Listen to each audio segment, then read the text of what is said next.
the first 5 months, yeah, we could go out together. We went shopping together. We went to church. And special things that were going on, I made sure that, that I could take her out as much as I could.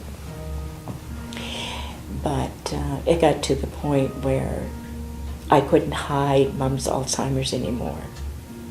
And that's when it became increasingly difficult because she didn't know what she was going to be saying. The hardest decision. Then it got to the point where I was having chest pains. And it was my daughter that said, "Mom, you're killing yourself.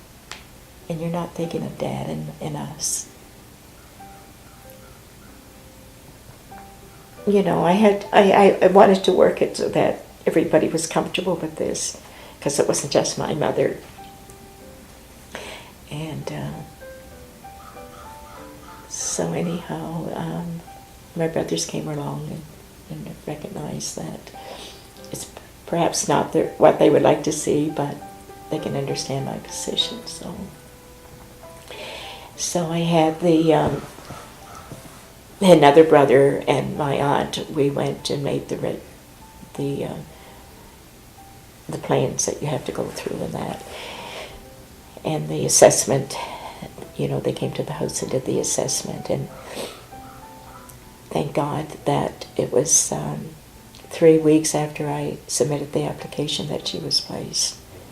And anyway, it just went from bad to worse, and I couldn't physically take care of Mom. It just went from wonderful to just completely down the tubes in 3 weeks to a month. I couldn't believe it myself. And when I got her help through Adult Protective Services. I asked them to step in and help me because there was no way that we could keep her in the house, and they were fabulous. And we found her a room. This is the sad part of all of this, is with not enough nursing home space and things, you sometimes have to go within 100 kilometers of where you live.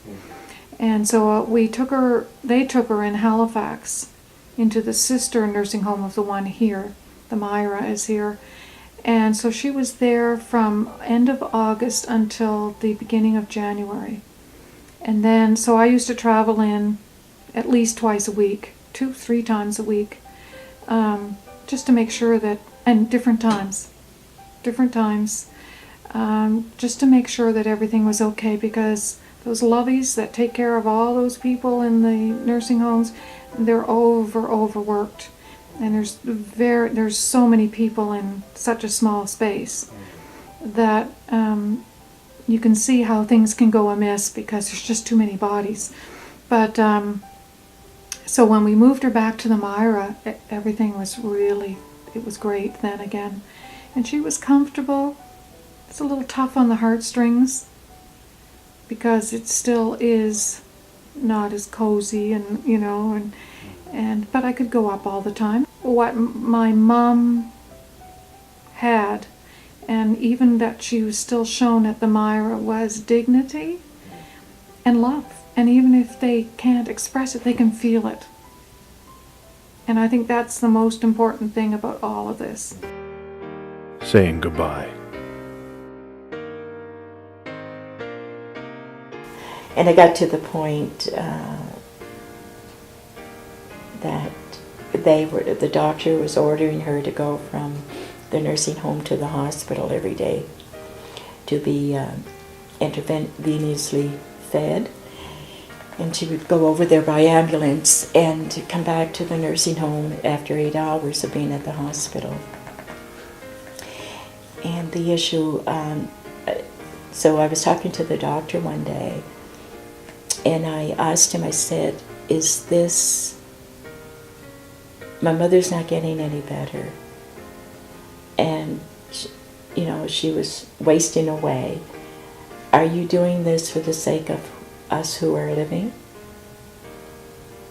Are you putting my mother through all this? And he said, yes. Yes. And after about 3 weeks of doing this every day, it was just too much. And so the doctor said, we can stop doing it. Because her brain has been telling her stomach that it doesn't want any food. She's not hungry. And this is the only way we're forcing it into her.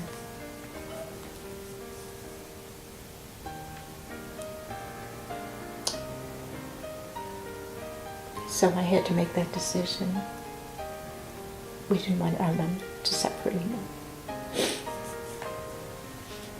So about 4 days afterwards, after they stopped sending her over, she passed away.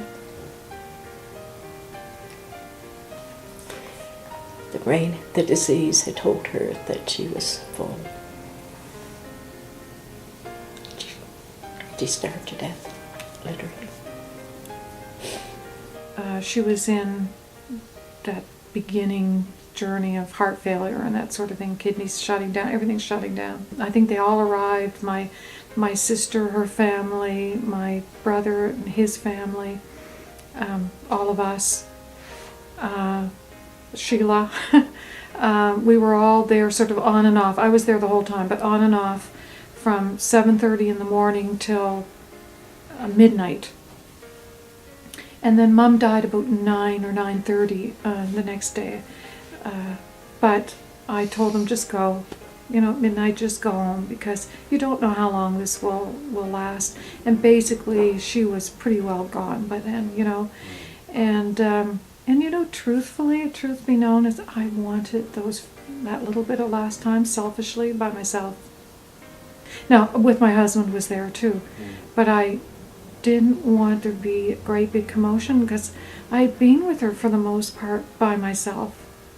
And it was sort of a selfish thing, but I wanted to be with her and to say goodbye. And, you know, while we were all together, we were a couple of us kind of singing on and off with her and just, you know, rubbing the head and stuff. And then, of course, that's what I did by myself for a little while. And she just kind of stopped. Any blame for God? I can't come to a point where I can say I ever blame God. Did I question him?